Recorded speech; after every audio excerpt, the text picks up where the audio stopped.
जीतन राम मांझी भाई मंत्री भी हैं, जीतन राम मांझी भाई सांसद बन गए हैं, उनको इतना कम समय में बहुत सारी चीज़ें मिल गई हैं। बिहार सरकार में उनके मंत्री हैं बेटे 3-3 विभाग संभाले हुए हैं, तो आपको ठेल के भगाई ना, उसके मन में प्यार से कर सकते हैं ठीक है जाइए, नहीं जा रहा तो कोई बात नहीं, शरण दे दी उसको रहने के लिए, किराएदार है तो मतलब किराया दे रहा है, चल रहा है तो ठेल के भगाएगा नहीं ना।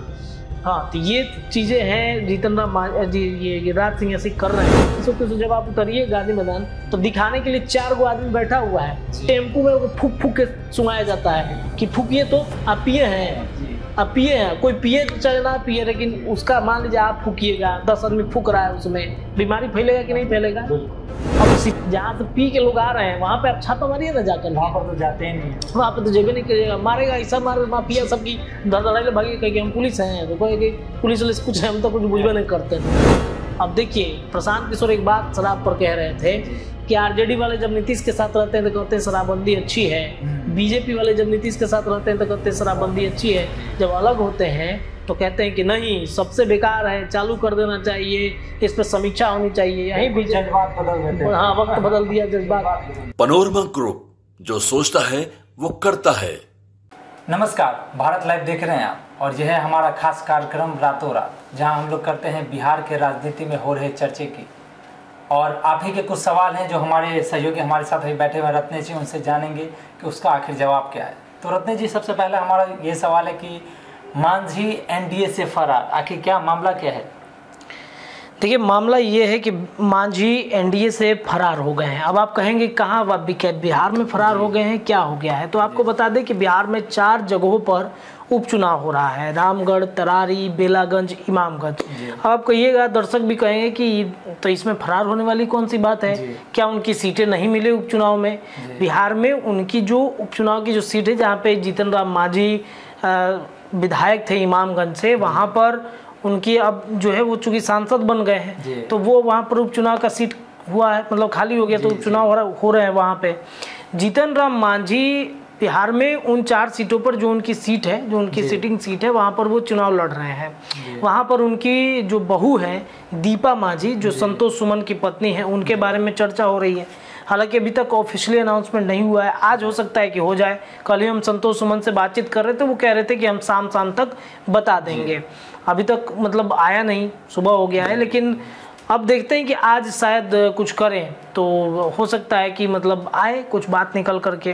लेकिन आपको ये बता दें कि जीतन राम मांझी ने एक दावा किया था कि झारखंड में विधानसभा का जो चुनाव हो रहा है उसमें हम 10 सीटों पर लड़ेंगे।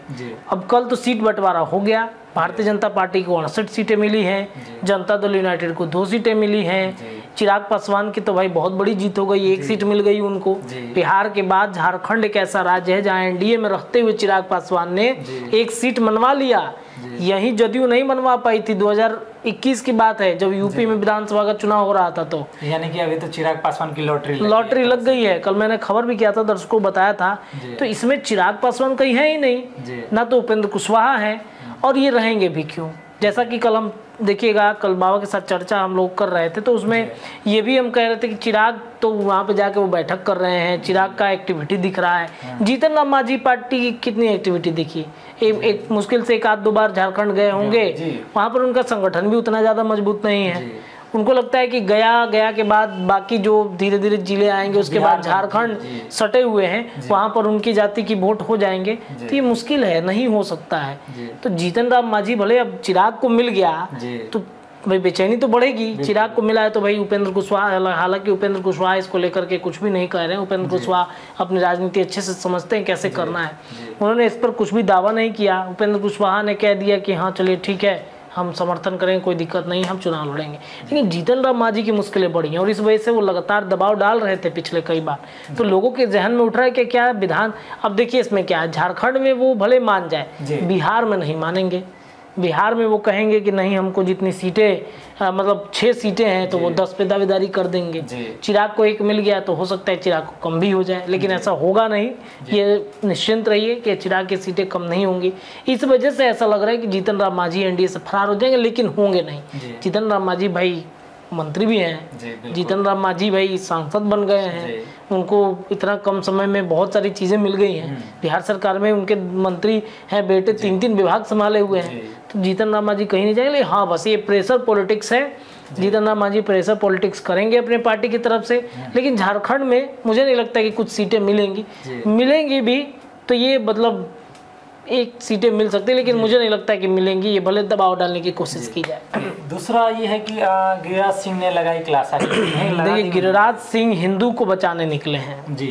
बिहार में पता नहीं हिंदू कमजोर हुए हैं कि नहीं हुए हैं, लेकिन गिरिराज सिंह को ऐसा लगता है कि बिहार में हिंदू कमजोर हैं, हिंदुओं पर अत्याचार होगा, हिंदुओं को दबाने की कोशिश की जा रही है। तो हिंदू स्वाभिमान यात्रा के तहत कल से उनकी यात्रा की शुरुआत हुई है। कल 18 तारीख था। कल भागलपुर से पूरा विधिवत पूजा अर्चना हुआ है, खूब एकदम पूरा एकदम शास्त्रार्थ हुआ है, खूब पूजा अर्चना, एकदम त्रिशूल ले ले महादेव के अवतार में निकले हैं। अब हिंदुओं को बचाते हैं कि हिंदुओं को भड़काते हैं कि क्या करते हैं, ये तो आने वाला समय बताएगा।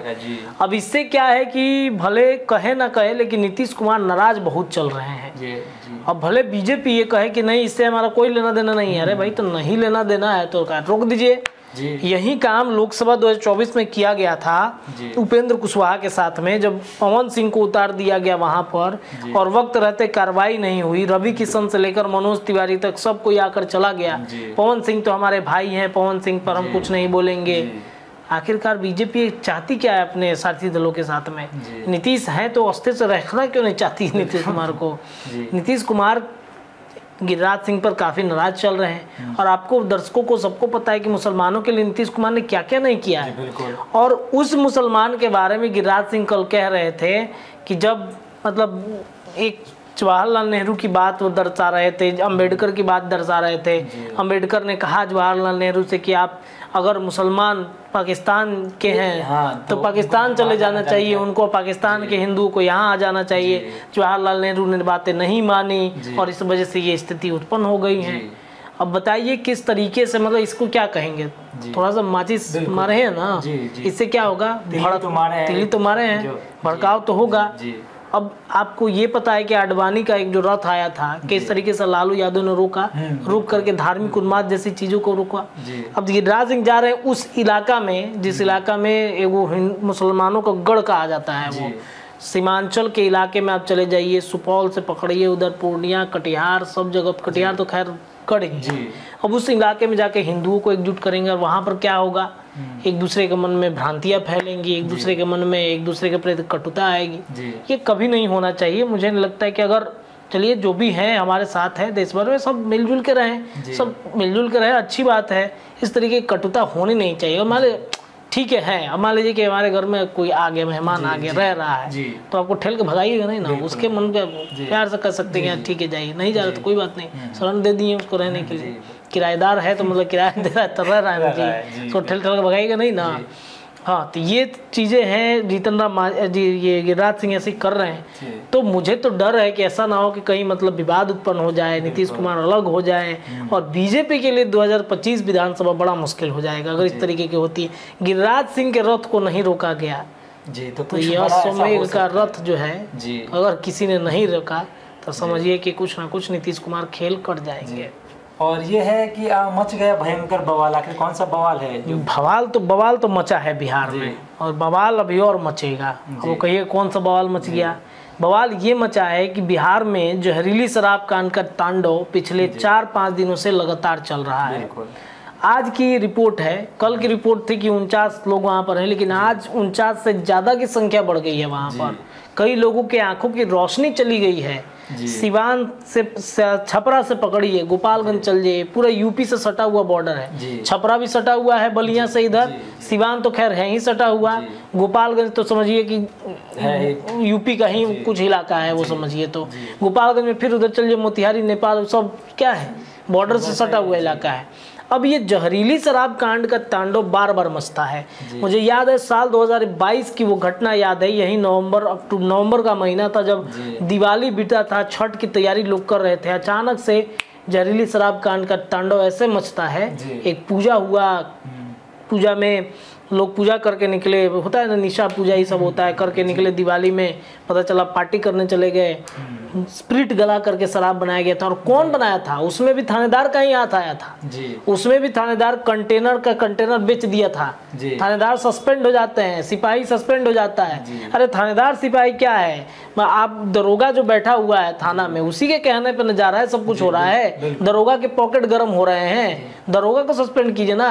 जो बड़े पुलिस अफसर हैं जिनसे लिंक जुड़ा हुआ है, आपको पता है कि सिवान, छपरा, गोपालगंज की जो एरिया है, इस एरिया में जब ट्रांसफर पोस्टिंग होना होता है ना बिहार में, तो मोटे रकम दिए जाते हैं कि मुझे इस इलाके में आप पोस्टिंग करा दीजिए। क्या है वहां पे माफियाओं से सांठगांठ है, शराब की बोतल 4 पकड़ाएगी तो दिखाया जाएगा 1 पकड़ाया, 4 का पैसा पॉकेट में चला गया, ये स्थिति होता है। और इसी वजह से एक एसआई की मौत भी हो गई थी सिवान में। ऐसे कई एसआई हैं जो रडार पर चलते हैं माफियाओं के।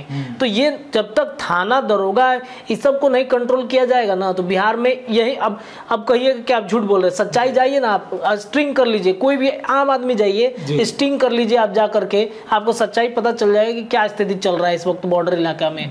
ये जो चावल गला गला के, सारण में जब मैं गया था, मसरक में जब जहरीली शराब कांड का तांडव हुआ था, चावल गलाया गया था, चावल में पिल्लू जैसा आ जाता है, वो सब हो गया था। इस तरीके से बनाया जाता है, वो गंदे गंदे शराब बनाए जाते हैं वहां पर। आपको पता है सोनपुर में भी होता है, बगल में आपका सोनपुर है, ये अब पुल पार कीजिए ना जेपी सेतु, उसके बाद जो खेत इलाका है जितना सारा, सब जगह बनता है। क्यों नहीं जा करके ये पकड़ा जा रहा है, क्यों नहीं छापे मारे जा रहे हैं वहां पर?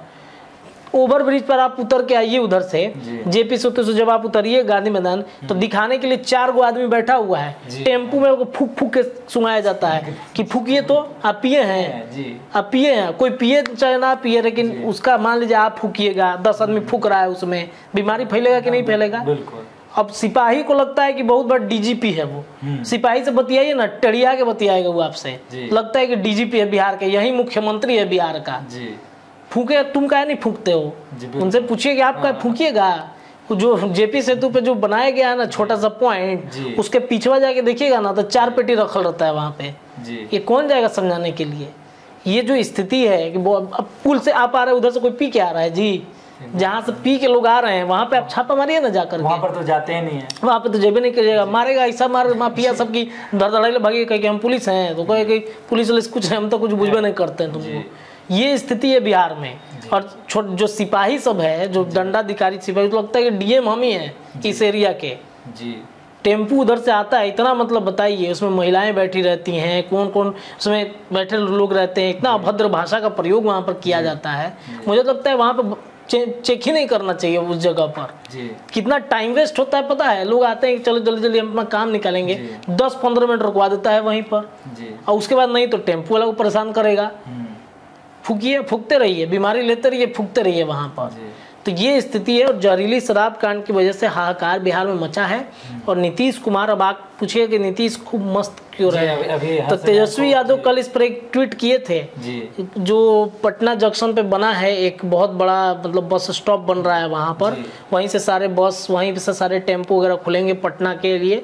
ये बहुत अच्छी बात है, जाम से थोड़ा निजात मिलेगा पटना जंक्शन का एरिया। हालांकि पहले भी बन चुका है, ये पहली बार नहीं बन रहा है। वहीं पटना जंक्शन पे जहाँ पे बना है ना, लोग वहाँ पे मुद के चल जाते हैं।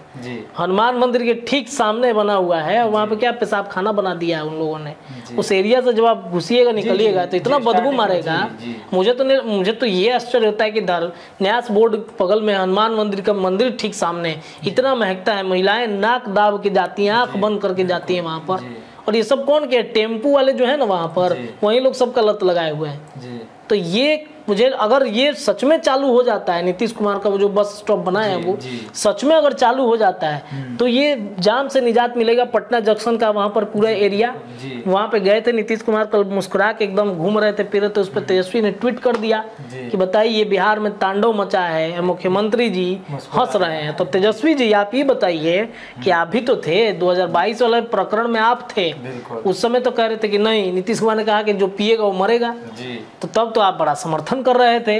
अब देखिए, प्रशांत किशोर एक बात शराब पर कह रहे थे कि आरजेडी वाले जब नीतीश के साथ रहते हैं तो कहते हैं शराबबंदी अच्छी है, बीजेपी वाले जब नीतीश के साथ रहते हैं तो कहते हैं शराबबंदी अच्छी है, जब अलग होते हैं तो कहते हैं कि नहीं सबसे बेकार है, चालू कर देना चाहिए, इस पर समीक्षा होनी चाहिए। यही जज्बात बदल देते हैं। हाँ, वक्त बदल दिया जज्बात।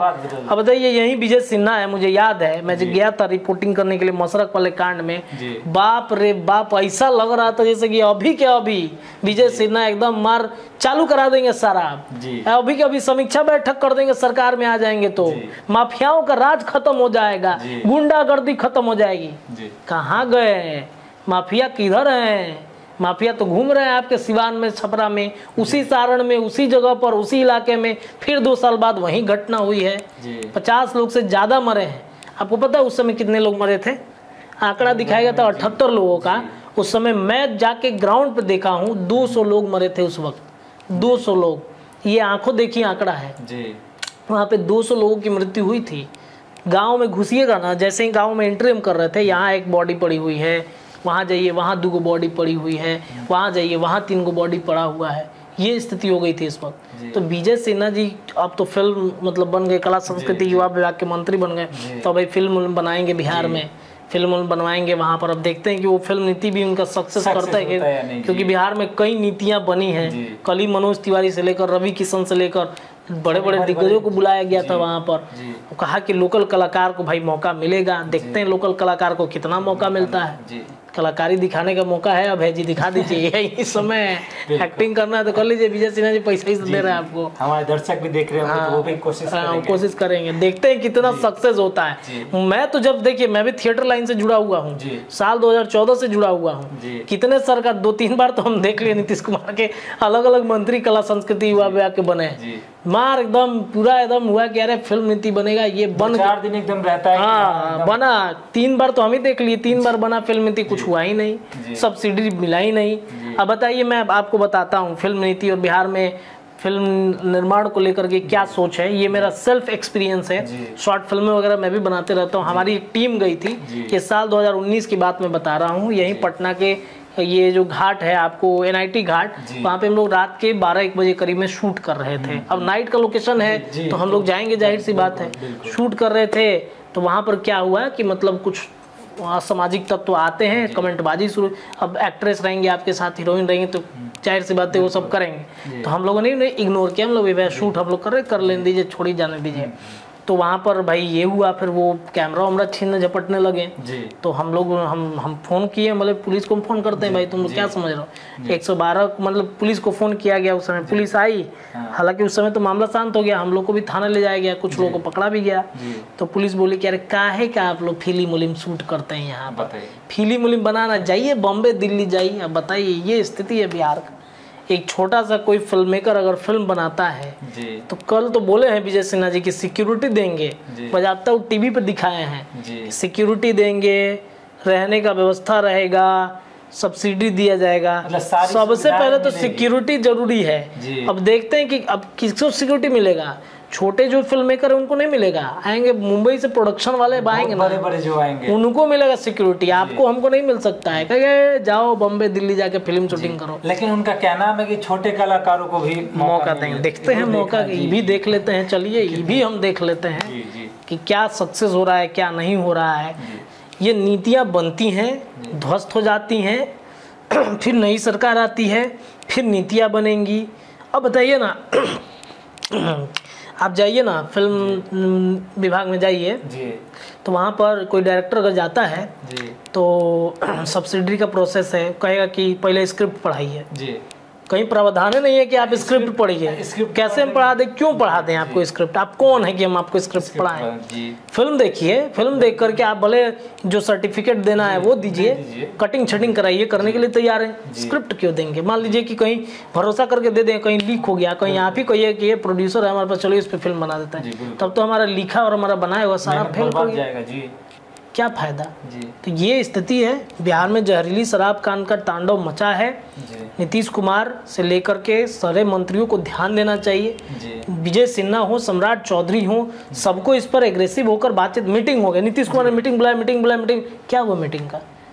दरोगा सस्पेंड हो गया। दरोगा से क्या होगा जी? जो बड़े नेक्सस जिनके पास है उनको पकड़िए ना। प्रशांत किशोर ने तो खुलासा कर दिया है। मान लीजिए 1-2 सस्पेंड हो जाए तो उससे क्या फायदा होगा? बिहार 6 महीना के लिए सस्पेंड होते हैं, बताइए। फिर 6 महीना बाद 6 महीने फिर ज्वाइनिंग हो जाता है उनका, ये भी जान लीजिए आप जी। 6 महीना के लिए मात्र सस्पेंड होते हैं जी। ज़्यादा से ज़्यादा 1 साल पेमेंट मिलेगा, आधा पेमेंट मिलता है उनको, तो 1 साल बाद फिर ज्वाइन कर लीजिए, फिर से वो बैकअप कर लेंगे, फिर बैकअप कर लेंगे, क्या दिक्कत है उनको? अब प्रशांत किशोर ने कल ही खुलासा कर दिया जी। क्यों शराब नीति नीतीश कुमार नहीं बदलेंगे। जदयू का हर एक छोटा बड़ा नेता इससे कमा रहा है जी। हर के पास एक नेक्सस है, माफियाओं से जुड़ा हुआ नेक्सस है।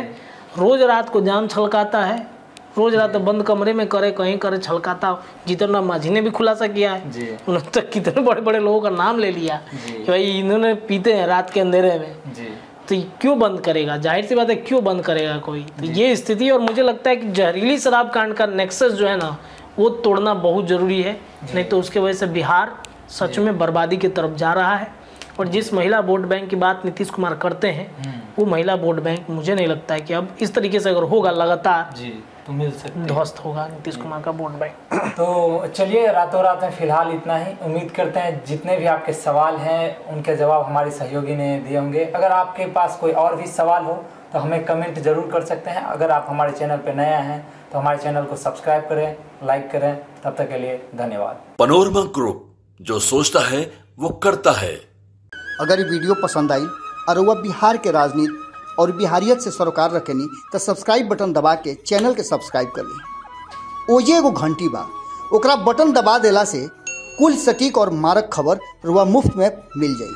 अगर रुआ पत्रकारिता के हमनी के नया प्रयोग में सहयोग कर चाहतानी तो ज्वाइन बटन दबा दी।